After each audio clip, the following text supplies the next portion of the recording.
Bueno, que opinades de toda esta madeira morta que queda no monte? Pensades que pode ser bo, que pode ser malo?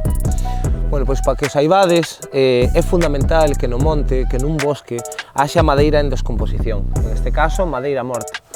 Pode parecer que pode atraer enfermedades, non? Igual que pasaría se nós vivísemos rodeados de xente que está morta, pero en este caso o que está pasando, entendendo o bosque como un ecosistema, hai moitos insectos e moitos animais que dependen desta madeira en descomposición, os que se chaman xilófagos, xilo de madeira e fagos comer, ou seja, os que comen madeira, en este caso madeira en descomposición.